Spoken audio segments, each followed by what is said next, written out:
Irmãos, nós estamos na série de mensagens sobre a igreja de Tessalônica. Já estamos terminando essa série de mensagens. Hoje já é a 17ª. Estamos na segunda carta de Paulo aos Tessalonicenses. E hoje então vamos já no último capítulo. Não vamos terminar ainda toda a carta. O finalzinho ficará para a semana que vem. E eu convido você então a vir participar, a ouvir a conclusão dessa sequência de mensagens. Eu quero lembrar o que vimos na semana passada. A 16ª mensagem falava da gloriosa salvação dos eleitos de Deus. A carta de Paulo aos Tessalonicenses, ela é muito dinâmica, porque fala de diversos assuntos, mas se podemos resumir as duas cartas, a ênfase de Paulo é falando sobre a volta de Jesus e como a igreja de Cristo deve se preparar para a volta do Senhor. E nós então hoje, na mensagem de hoje, já vamos entrar no capítulo 3, não vamos concluir o capítulo 3 ainda, e eu convido você então a participar e a acompanhar. Na semana passada falamos sobre a glória da igreja que subirá, que será arrebatada com Jesus, a origem da salvação, falamos também do propósito da salvação e do dever da salvação, e os frutos da salvação dos crentes em Cristo Jesus. Hoje vamos falar sobre a igreja vivendo sob ataque. Era a realidade da igreja de Tessalônica, tem sido a realidade da igreja primitiva e tem sido também a realidade dos nossos dias. Hoje então vamos ler o capítulo 3, dos versos de 1 a 11. Peço que você abra sua Bíblia aí, segunda carta de Paulo aos Tessalonicenses, capítulo 3, vamos estudar hoje apenas dos versos de 1 a 11. Eu convido então você a acompanhar o texto na sua Bíblia, compartilhe com alguém que estiver ao lado sem a Bíblia, para que todos possam acompanhar a leitura. 2 Tessalonicenses, capítulo 3, de 1 a 11. O texto diz assim: finalmente, irmãos, orem por nós, para que a palavra do Senhor se propague rapidamente e receba a hora merecida, como aconteceu entre vocês. Orem também para que sejamos libertos dos homens perversos e maus, pois a fé não é de todos. Mas o Senhor é fiel, Ele os fortalecerá e os guardará do maligno. Confiamos no Senhor que vocês estão fazendo e continuarão a fazer as coisas que lhes ordenamos. O Senhor conduza os seus corações ao amor de Deus e à perseverança de Cristo. Irmãos, em nome do Senhor Jesus Cristo, nós lhes ordenamos que se afastem de todo irmão que vive ociosamente e não conforme a tradição que receberam de nós, pois vocês mesmos sabem como devem seguir o nosso exemplo, porque não vivemos ociosamente quando estivemos entre vocês, nem comemos coisa alguma à custa de ninguém. Pelo contrário, trabalhamos arduamente e com fadiga dia e noite, para não sermos pesados a nenhum de vocês. Não porque não tivéssemos tal direito, mas para que nos tornássemos um modelo para ser imitado por vocês.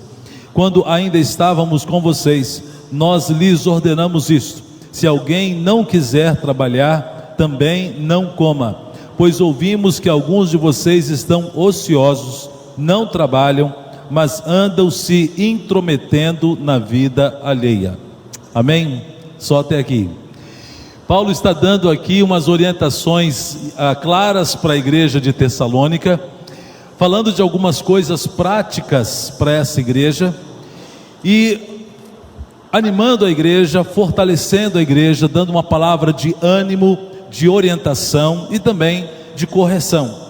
E à luz disso, nós queremos a síntese do que ele está dizendo aqui, é que a igreja está diretamente sob ataque, e como resultado desse ataque, precisa vigiar, precisa ser corrigida, precisa de conforto, precisa de alento, e é sobre isso que Paulo está falando para nós nessa noite. Em primeiro lugar, ele está dizendo aqui sobre os ataques externos e internos que a igreja de Cristo estava sofrendo e sofre também nos dias de hoje.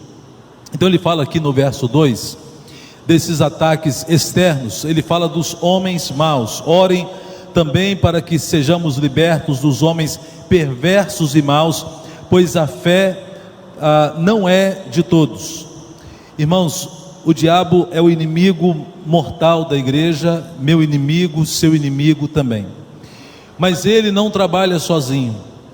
Quando ele não se manifesta, os seus asseclas, os seus seguidores ou os instrumentos do diabo estão à disposição e fazem o serviço de maldade e de perseguição contra a igreja. E nós não estamos isentos disso. E a igreja não está blindada e imune à ação desses homens maus, que podem ser pessoas de fora da igreja e às vezes podem ser pessoas de dentro da igreja. E Paulo está fazendo esse alerta aqui contra esses homens maus, e a palavra mal que ele usa aqui é a mesma palavra para maligno, a mesma origem, no original, no grego, é a mesma palavra para maligno. Essa malignidade está rondando a igreja. Essa malignidade, ela pode atingir a mim e a você, por isso precisamos vigiar. E ele fala então também do ataque do maligno, mas o Senhor é fiel, Ele os fortalecerá e os guardará do maligno.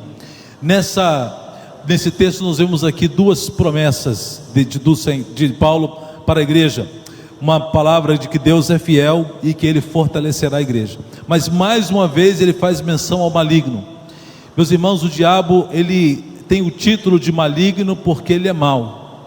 Além do título de maligno, ele tem também na Bíblia o título de diabolos. Diabolos no grego significa acusador. Ele é o acusador meu e seu. Ele estará sempre com um dedo apontado para mim e para você, nos acusando dos nossos pecados, dos nossos erros. Além do título de diabo, ele tem também o título de o dragão, porque ele é um devorador, ele é um destruidor, e tantos outros títulos como a serpente, que é o enganador, e tantos outros adjetivos negativos que o diabo tem e que é classificado na palavra de Deus, para que eu e você não fiquemos inocentes em relação a ele, mas sejamos prudentes como a serpente, como diz a palavra. E Paulo também fala de alguns ataques internos. Veja o texto: pois ouvimos que alguns de vocês estão ociosos, não trabalham, mas andam se intrometendo na vida alheia. Paulo vai direto ao ponto, já fala o português claro, no caso lá o grego claro, né? Falava grego, mas estava falando muito claro para aqueles irmãos, sobre irmãos que na sua ociosidade estavam se intrometendo na vida do outro, querendo dar conta do que o outro estava fazendo. E aqui nós temos que aprender algumas coisas, e isso se torna um ataque contra a igreja. Na igreja de Tessalônica, então, irmãos, haviam irmãos, como o texto diz, que eram desordenados. O que Paulo estava querendo dizer? Irmãos que estavam tendo uma interpretação da palavra e do que ele tinha ensinado, uma interpretação equivocada, porque Paulo estava dizendo àqueles irmãos que Jesus estava às portas, Jesus voltaria, deu as características e os sinais para a volta de Jesus, e alguns irmãos, fazendo uma interpretação errada, como naquela frase ali, doutrina errada desemboca em vida errada, e alguns irmãos fazendo uma interpretação errada do que Paulo ensinou, pensaram assim: bom, Jesus está voltando, então eu vou já pedir as contas aqui do meu patrão, do meu trabalho, não vou trabalhar mais, porque Jesus já está voltando. Trabalhar para quê? Eu já estou salvo mesmo, Jesus já vai voltar, vai levar a gente embora, para que eu vou trabalhar? Para que eu vou ficar aqui aguentando esse patrão? Para que eu vou ficar suando a camisa? E eles, com essa interpretação equivocada, ficavam ociosos. Mas o pior, além de ficarem ociosos, começaram a ficar, o termo que a gente usa nos dias de hoje, na aba dos irmãos, comendo e bebendo à custa dos irmãos da igreja, porque quando Jesus ia demorando, não voltava logo como eles imaginavam, eles tinham que comer e beber, e quem socorria esses irmãos? A igreja. Aí a igreja ficava sustentando os marmanjos, e talvez marmanjas também, que estavam entendendo tudo errado. E não só isso, não ficavam só na aba dos irmãos, ficavam com tempo de sobra para ficarem bisbilhotando a vida dos outros. Por isso mesmo que tem um ditado que diz que mente vazia é o quê? Oficina do diabo. Então mente desocupada, mente vazia só leva a isso, só leva a estrago. E ali a igreja de Tessalônica estava sofrendo tudo isso. Mas também, em segundo lugar, seguindo o texto, a exposição, Paulo faz uma revelação para nós, de que líderes precisam de muita oração. As igrejas, meus irmãos, precisam orar pela sua liderança. As igrejas precisam orar pelos seus pastores. Nós temos visto tantos casos, desde a minha juventude, nasci, podemos dizer assim, num lar cristão, graças a Deus, e desde a minha infância tenho frequentado o ambiente eclesiástico, o ambiente de igreja, e ao longo desses anos de vida, desses 49, quase meio século já, tive a infelicidade, irmãos, de ver muitos casos de pastores que naufragaram, que tropeçaram, que caíram nas armadilhas do diabo. E as armadilhas nem são novas, as armadilhas nem são inéditas. Muitos pastores sendo derrubados por causa do poder, por causa de prazeres, por causa de adultério. Quantos casos eu vi? Eu fico pensando hoje que essas igrejas que passaram por isso, esses pastores que passaram por isso, se eles tivessem recebido mais cobertura de oração, será que eles tinham caído? Talvez não. Se as igrejas tivessem orado mais por esses pastores que tropeçaram, será que eles teriam naufragado? Eu acredito que não. Isso não os isenta da culpa, não abranda a gravidade do ato deles, mas também nos leva a uma reflexão. Talvez se a igreja tivesse intercedido mais por esses que eu estou dizendo, talvez eles estariam de pé até hoje. Assim precisamos interceder. E Paulo aqui, ele faz um pedido muito humilde. A disposição de Paulo aqui no verso 3, no verso 1 e 2, perdão, ele diz assim no verso 2: orem também para que sejam libertos dos homens perversos e maus, pois a fé não é de todos. E ele pede oração por ele. No verso 1 ele diz: finalmente, irmãos, orem por nós. Paulo pediu oração por ele. Agora, se Paulo pediu oração, Jesus também pediu oração, eu também peço oração. Quando você estiver na sua casa, se lembrar de mim, ore por mim, ore pela minha esposa, ore pelos meus filhos. Eu preciso dessas orações. Eu não sou super-homem, e volta e meia eu também posso pisar no seu calo, e quando eu pisar, o estrago vai ser feito. Olha o meu tamanho. Imagina esse peso todo pisando no seu calo, não vai ser bom. E eu preciso que você ore por mim, para que o Deus me dê livramento, para que Deus me dê unção, graça, misericórdia. Eu preciso da sua ajuda. Então ore pelos líderes, ore pelos pastores. E eu queria falar um pouco sobre a importância da oração. E essa semana, ontem mesmo, eu mandei um vídeo para alguns irmãos, compartilhei uma história maravilhosa do grande evangelista, pastor Sam Tipton, americano. Ele, a exemplo de Billy Graham, só que agora mais recentemente, também fez caravanas de evangelização que percorreram o mundo inteiro. E o Sam Tipton, numa das suas pregações, ele conta que lá na União Soviética, ele estava pregando para um país e uma região marcada pelo comunismo e pelo ateísmo. E ele estava numa grande conferência, pregando para aquelas pessoas, e ele mostrou as imagens para a gente ver. Um vídeo foi gravado desse dia, e ele conta que ele estava ali pregando em praça pública, e uma grande aglomeração de pessoas estavam ali ouvindo a mensagem. Chegou o final da mensagem, ele começa a fazer o apelo, pedindo às pessoas que levantassem uma de suas mãos. E o que aconteceu? Ninguém levantou a mão, não apareceu uma pessoa.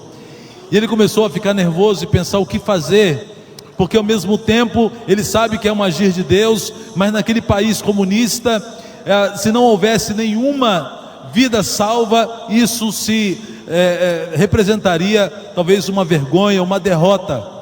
e uma vitória para aqueles ateus que estavam ali. E ele então resolve mudar o apelo e diz: se alguém quer entregar a sua vida a Jesus, vem aqui à frente, não precisa levantar a mão, não, vem aqui.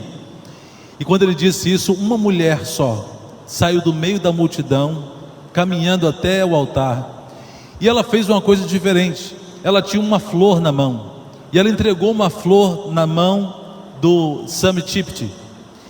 E ele então continuou fazendo o apelo. Depois que aquela mulher veio, milhares de pessoas vieram à frente também, entregando a sua vida a Jesus. A vinda dela foi como que quebrar um gelo, quebrar uma barreira. E ele volta depois para os Estados Unidos e conta essa história para a igreja dele lá na América. Quando ele contou esse caso, os irmãos que eram irmãos de oração daquela igreja, disseram para o pastor Sami assim: pastor, enquanto você foi para essa viagem, nós estávamos orando aqui pela sua conferência, e nós pedimos a Deus que houvesse uma conversão, que acontecesse uma coisa diferente do habitual, que fosse uma conversão que fosse diferente de todas as demais. E não foi isso que aconteceu. Aquela mulher veio sozinha com uma flor na mão. Assim, irmãos, o poder da oração faz toda a diferença. Eu queria até propor aos irmãos, uma vez alguém me propôs isso, eu nem lembro mais quem, alguém me deu uma ideia, e é uma ideia até boa, que a gente tenha um grupo de oração reunido na hora do culto, orando pelo culto. A gente podia fazer isso. Se você quiser montar esse grupo de oração, fala comigo para a gente juntar um grupo aí. Enquanto o culto estiver acontecendo, o pastor estiver pregando, seja eu ou seja outro irmão que estiver pregando, vocês, um grupo de irmãos reunidos numa sala, clamando ao Senhor, porque na hora do culto, irmãos, é hora de batalha espiritual. Por isso a sua reverência dentro do culto é importante. Não ficar conversando com quem está do lado, não ficar acessando o celular na hora da mensagem, não ficar transitando dentro do culto, não ficar pegando o copo d'água, ficar circulando. Isso tira a atenção, isso só favorece o inimigo das nossas almas. Porque no local onde há concentração, onde há reverência, Deus vai agir. Mas se não houver reverência, se houver distração, o agir de Deus será prejudicado. Então orem, intercedam durante os cultos. Ele pede oração também pelo sucesso da evangelização. Além de pedir oração por si, Paulo pede também para que a palavra seja difundida, que ela seja propagada. Essa é uma oração que você precisa fazer, para que a palavra de Deus alcance aqueles que estão perdidos. E hoje a gente tem um facilitador. Eu tenho gravado as mensagens aqui, colocado lá na internet. Você pode compartilhar isso com o mundo inteiro, com todos os seus contatos. Outro dia eu mandei uma mensagem dessa gravada para minha irmã, e ela compartilhou com um grupo de amigos. Essa mensagem chegou lá no Tocantins, ela estava me falando hoje, e uma pessoa lá do Tocantins mandou uma resposta dizendo: olha como Deus falou comigo nessa mensagem, nessa palavra. E o objetivo disso, irmãos, não é buscar notoriedade para o pregador, nem buscar fama para quem está pregando, absolutamente. Porque o que eu prego, o que é dito aqui, é palavra de Deus. Se tiver algum louvor a ser dado, o louvor será dado à palavra de Deus, e é ela que muda o pecador, é ela que transforma, é ela que abençoa. Não é eloquência humana que transforma ninguém, é o poder de Deus, o poder da palavra. Então compartilhe a palavra de Deus, um versículo, uma mensagem que chegar à sua mão, se for de boa procedência, se tiver coerência com a Bíblia, com a palavra de Deus, compartilhe para abençoar vidas. E ele pede também para que a palavra seja glorificada. Eu queria falar um pouco sobre isso. A palavra de Deus, irmãos, hoje tem sido pregada de uma forma tão múltipla e tão vasta, como acho que nunca houve na história. Mas ao mesmo tempo, ela tem sido também tripudiada, distorcida, tem sido adulterada como nunca se viu também. Pessoas têm pegado textos fora do contexto, usando como pretexto para os seus próprios interesses, para os seus próprios prazeres, com ganância e tantos outros interesses, pregando a palavra de Deus. Mas você precisa então orar para que a palavra de Deus pura, verdadeira, autêntica, seja glorificada na vida das pessoas. Também a palavra tem sido distorcida e maculada nos nossos dias. A cada dia uma versão adulterada da Bíblia surge. Há um tempo atrás foi lançada essa Bíblia aqui, Bíblia Graça sobre Graça. Não tem graça nenhuma essa Bíblia. Se alguém te oferecer, pode rejeitar, ou se te derem de presente, pode jogar na lata de lixo. Bíblia adulterada para satisfazer e atender ao movimento ideológico LGBT. E como se não bastasse essa Bíblia, lançaram uma outra ainda, essa aqui, ó, The Queen James Bible. Você sabe que tem uma versão da Bíblia famosa, que é a Bíblia King James. E esse grupo LGBT, além da afronta de adulterarem a Bíblia, ainda fazem um escárnio com o autor King James, que escreveu a versão King James, colocando agora a versão Queen James. Queen quer dizer rainha. E assim essa Bíblia, com essa capa aí, produzida, traduzida e adulterada para satisfazer e para não constranger aqueles que adotam uma postura ideológica e de opção sexual que a Bíblia condena. E os textos que condenam essas práticas, os textos que constrangem aqueles que se envolvem em relacionamentos homoafetivos, que a Bíblia condena, foram adulterados, foram modificados, palavras trocadas, verdades amenizadas, para não ferir mais o coração daqueles que são adeptos desses movimentos ideológicos tão destruidores nos nossos dias. Então, fique atento à Bíblia que você for manusear. Cuidado com a versão que você está lendo. Pesquise se é uma versão autêntica. Oração também por proteção espiritual. Veja o texto. Orem também para que sejamos libertos dos homens perversos e maus, pois a fé não é de todos. Como nós falamos, irmãos, pessoas más e perversas. O que quer dizer um perverso? É alguém que intencionalmente adultera alguma coisa, falta com a verdade, de uma forma intencional, com o objetivo de causar um estrago mesmo, com o objetivo de causar dano mesmo. Alguém que adultera a verdade, que levanta falso testemunho, são os perversos e os maus também. E nós estamos rodeados de pessoas assim, e às vezes até dentro da igreja vemos pessoas más assim, pessoas perversas assim. Fuja deles, resista a esses em nome de Jesus. Terceiro lugar, Paulo deixa claro para a igreja que Deus é um Deus fiel. Veja o que ele diz: Deus é fiel em proteger o seu povo. Eu quero ler aqui o texto do verso 3, capítulo 3, verso 3.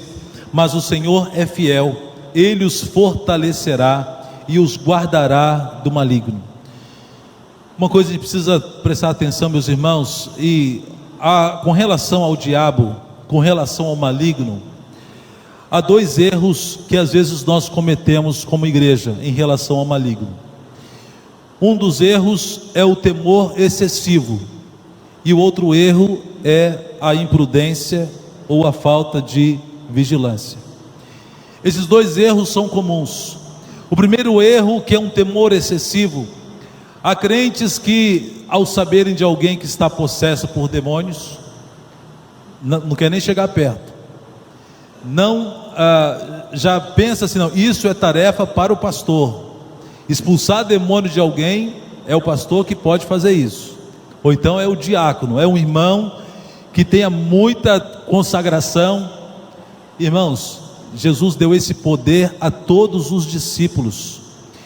Você lembra que quando Jesus enviou os 70 discípulos, eles voltaram maravilhados, falando para Jesus: Senhor, nós curamos os enfermos, os espíritos malignos obedecem a nós, expulsamos demônios deles, ficaram maravilhados. Aí qual foi a resposta de Jesus? Não fiquem maravilhados, porque os espíritos se sujeitam a vocês, mas fiquem maravilhados, porque o nome de vocês está escrito no livro da vida. Ou seja, Jesus deixou claro para aqueles irmãos que o nome de Jesus, não o nome de pessoas, mas o nome de Jesus, é de tal modo poderoso, que isso, expulsar demônios, se torna algo simples, se torna algo que não há do que se maravilhar. Maravilha é ter o nome escrito no livro da vida. Então Jesus faz esse alerta para aqueles irmãos e para nós. Então não há o que temer, irmãos. Se houver alguém com possessão maligna, você pode ir lá, e em nome de Jesus, não pela sua capacidade, não pela sua pelo seu poder, pela sua capacitações, mas pelo poder do nome de Jesus, e pode mandar sair, e pode expulsar mesmo. Outro dia eu fui visitar uma irmã, e ela precisava ir a uma casa, uma determinada residência, que ela sabia que aquela residência era de pessoas espíritas e que praticavam o baixo espiritismo. E ela dizia assim: pastor, ora por mim, porque eu vou precisar ir naquela casa, tem parentes meus que estão lá, e eu tenho que ir lá visitar aquela família, mas eu estou com medo de entrar naquela casa, eu não sei o que vai acontecer, ora por mim, para Deus me cobrir. Falei: irmã, eu vou orar por você, mas eu quero já te adiantar uma coisa: quando você pisar naquela casa, os demônios que estão lá é que vão ficar tremendo de medo, porque quando você chegar lá, anjos do Senhor vão chegar junto com você, e pelo contrário, eles lá é que já devem estar preocupados com a sua ida amanhã, eles é que já devem estar tremendo de medo. Meu Deus, aquela irmã vai vir aqui, aquela mulher que é crente vai vir aqui na nossa casa amanhã, e agora? Maior é o que está em nós do que o que está no mundo.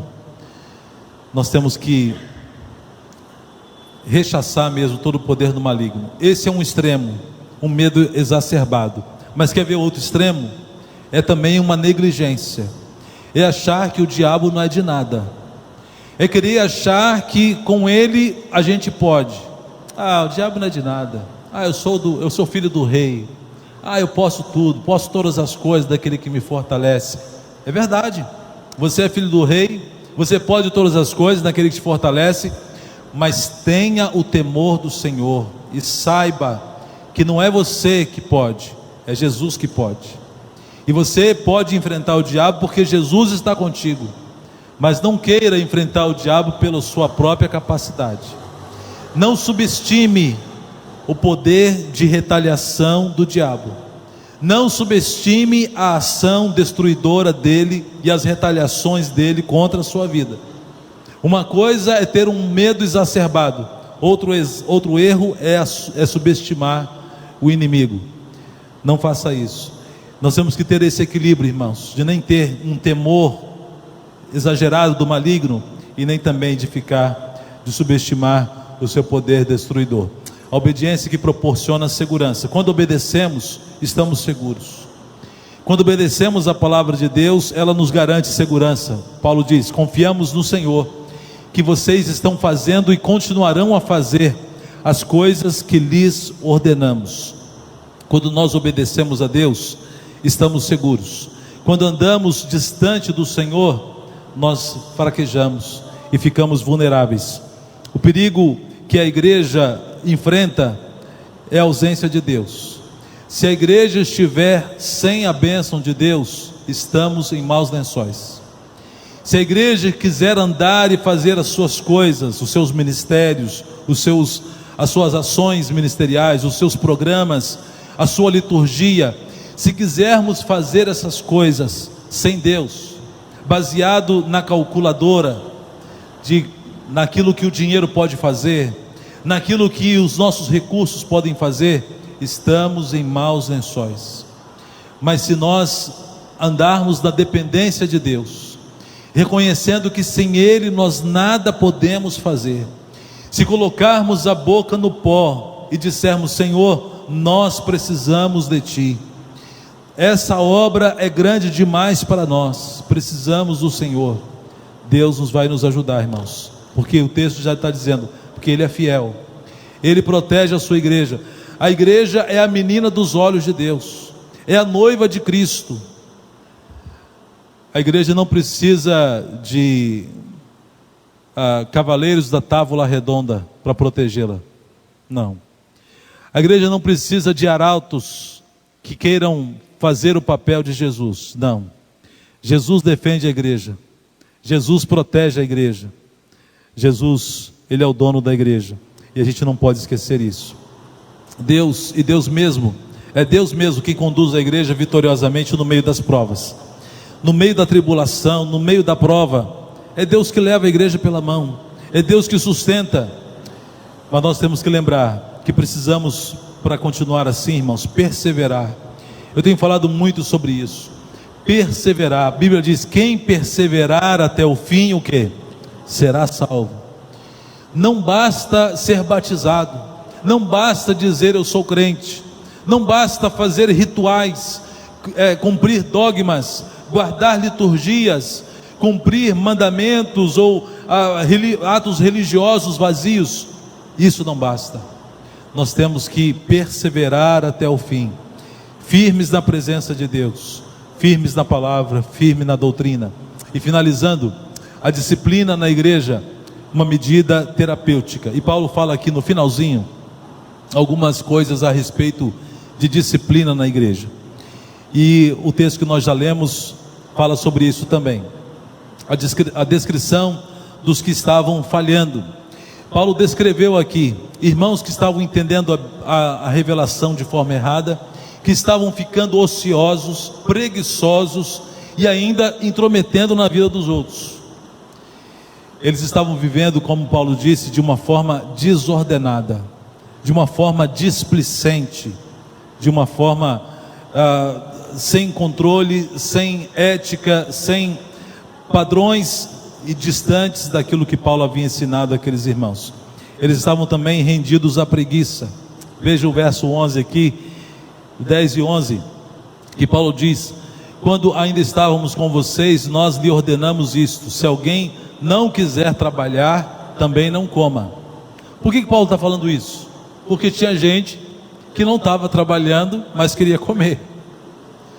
Alguém que estava querendo ficar mesmo no pescoço, na jugular dos irmãos que trabalhavam. Alguém que estava ali querendo ficar morcegando, nos termos atuais. Se fosse no nosso tempo, Paulo ia escrever assim, quem ficar morcegando não vai comer. Se quiser comer, tem que trabalhar. E isso estava acontecendo naquela igreja, não pode acontecer no nosso meio. Também aqui, eles, além de estarem rendidos à preguiça, eles estavam envolvidos em fofocas. E sobre a preguiça, eu coloquei aqui algumas frases e alguns versículos. Primeiro esse aqui de Salomão, Provérbios 6, verso 6. Vamos ler junto?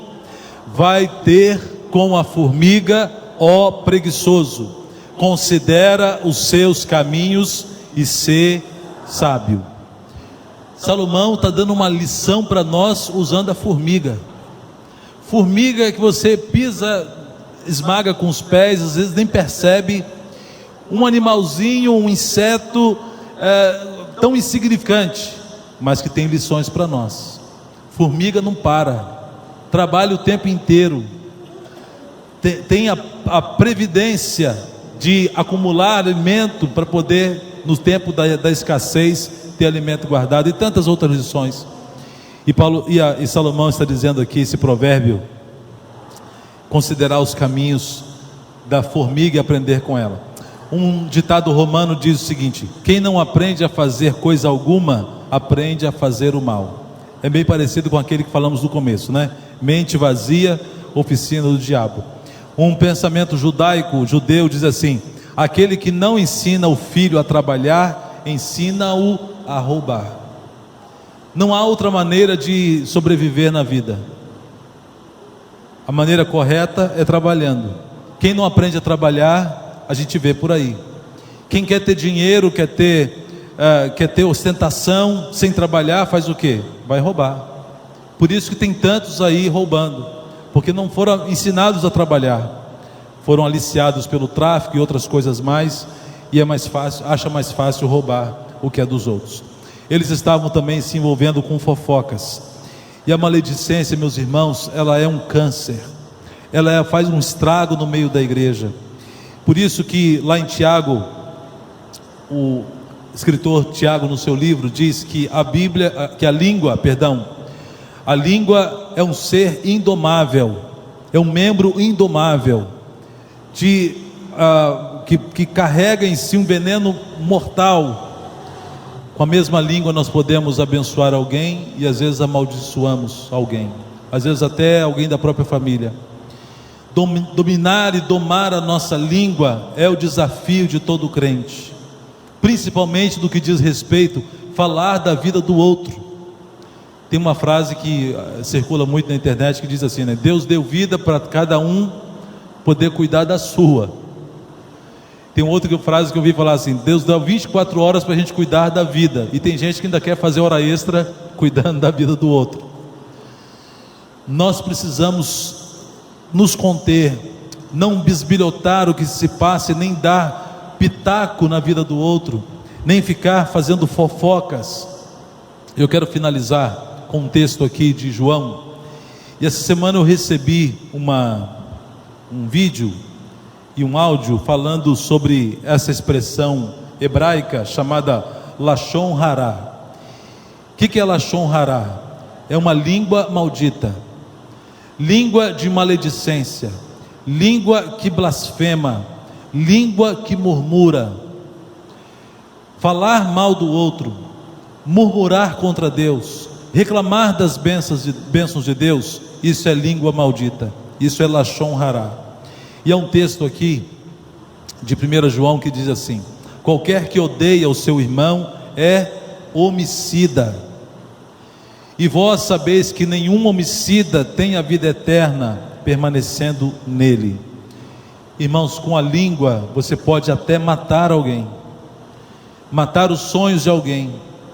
Com a língua maledicente, uma língua que fofoca, você se torna homicida, e sendo homicida pode perder a salvação, pode ficar fora da graça, ou na verdade está sendo homicida porque já não estava na graça.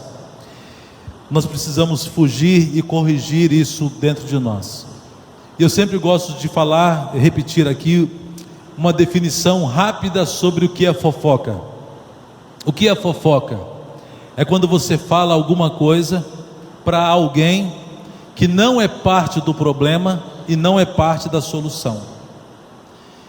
O irmão fulano pisou no meu calo. Eu não vou falar com fulano e falo com Beltrano, que não tem nada a ver nem com o problema e nem com a solução do problema. É fofoca. Então, irmãos, vamos vigiar. Vamos fazer a oração que Davi fez num dos seus salmos, que ele diz assim: Senhor, coloca um guarda na porta dos meus lábios. Ou seja, o que Davi estava declarando e admitindo? Que a língua dele, que a boca dele estava descontrolada, precisava de ajuda. Davi, ao fazer essa oração, ele estava declarando: eu não consigo sozinho controlar a minha língua.